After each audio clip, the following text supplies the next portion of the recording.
Gamelan Pelog tuning is often described as a 7-note unequal tuning with 5 generally small steps and 2 generally large ones, though there is sometimes a good deal of variation within those categories in a given tuning. Still, the general categorical nature of Pelog scales implies that MOS scales may be useful for approximating them.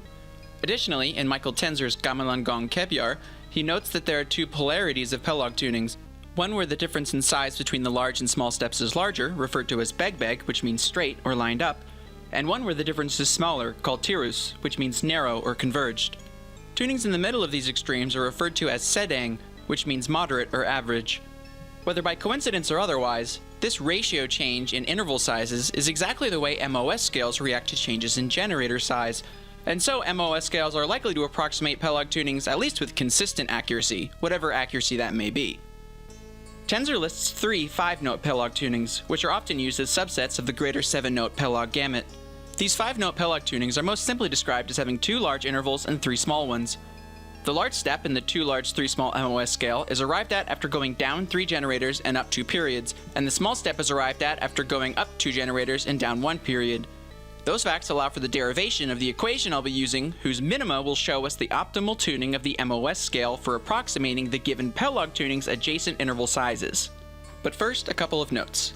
In the previous video about Slendro, I referred to this average error as average deviation, but because standard terminology in statistics usually uses the word deviation to refer to deviation from the mean, or average, I'll be referring to that value in this video as average error, and then providing the average deviation from that average error to show how well it represents the data. Additionally, some of the scales I described as mod MOS scales in the previous video may not be true mod MOS scales, since I used chromas from MOS scales of larger cardinalities, or number of notes, to modify the scales. Those scales are actually subsets of larger MOS or mod MOS scales, and I'll refer to them in this video as pseudo-mod MOS. It's also worth pointing out that my optimization only takes into account adjacent interval sizes.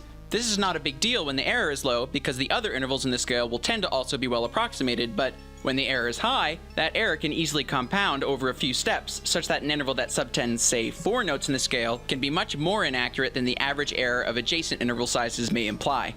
Finally, I made a silly mistake in calculating the length of the generator chain required to derive the mod MOS scales in the Slendro video. The corrections are in that video's description. The measured beg-beg tuning's large steps differ by 20 cents, and the small steps differ by as much as 39 cents. In spite of those relatively large differences, a generator of 656 cents, assuming the pure octaves in the paper, results in a scale with only moderate average error of 12.4 cents, and an average deviation from that mean error of 10.9 cents, which means that some intervals were actually quite accurate, while others were 23 or more cents off. While this is not as accurate as the MOS scale approximations of the Slendro tunings from the last video, it is still probably a good enough approximation to give a player or listener a general idea of the structure of the tuning. Here's the original tuning.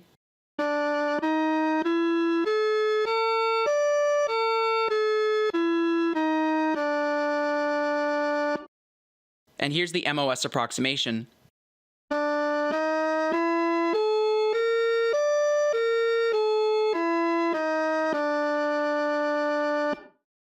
Most mod MOS or pseudo-mod MOS scales that improve on the MOS scale's accuracy introduce a relatively large amount of complexity.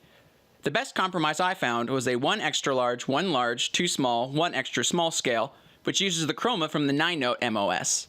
With a generator of 661.9 cents, it has an average error of 7.1 cents, with an average deviation from that mean error of 5.3 cents. While substantially more accurate, it requires 13 generators to derive instead of the original 5. Given the large increase in complexity for only a moderate increase in accuracy, it may not be as useful as the simpler, less accurate MOS. Here's the original tuning again.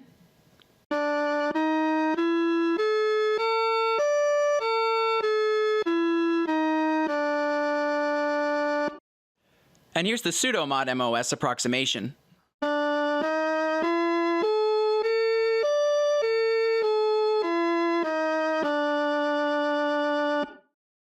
In the measured sedang tuning, there is less variation in size among intervals of the same category, and so it's likely to be better modeled by the 2 large 3 small MOS scale. A generator of 668 cents results in a scale with an average error of 7.6 cents and an average deviation from that mean error of 8.3 cents. Here's the original tuning.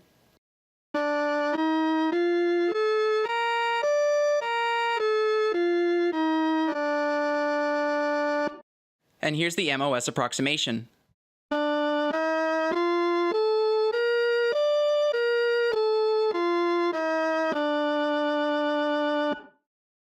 no mod MOS or pseudo mod MOS scales that I thought to try got close enough to this level of accuracy to mention.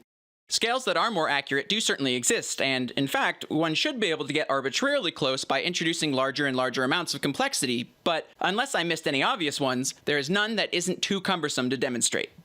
In the measured Tiros tuning, there is a large discrepancy in size among the three small steps, which range from 104 cents to 197 cents, and there is a moderate difference between the large steps, 347 versus 372 cents.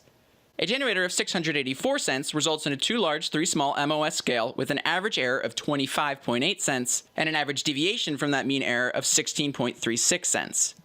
Here's the original tuning.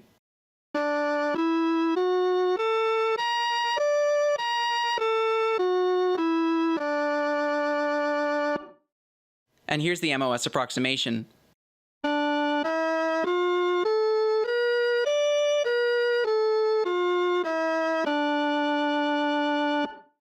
Whether this scale's optimized MOS approximation is useful for giving even a general impression of the Tiros scale is hard to say.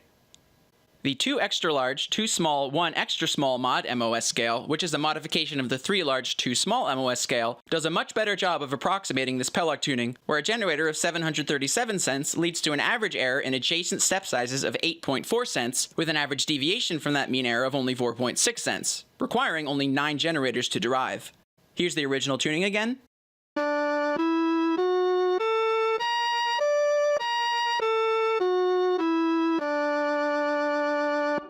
And here's the mod MOS approximation.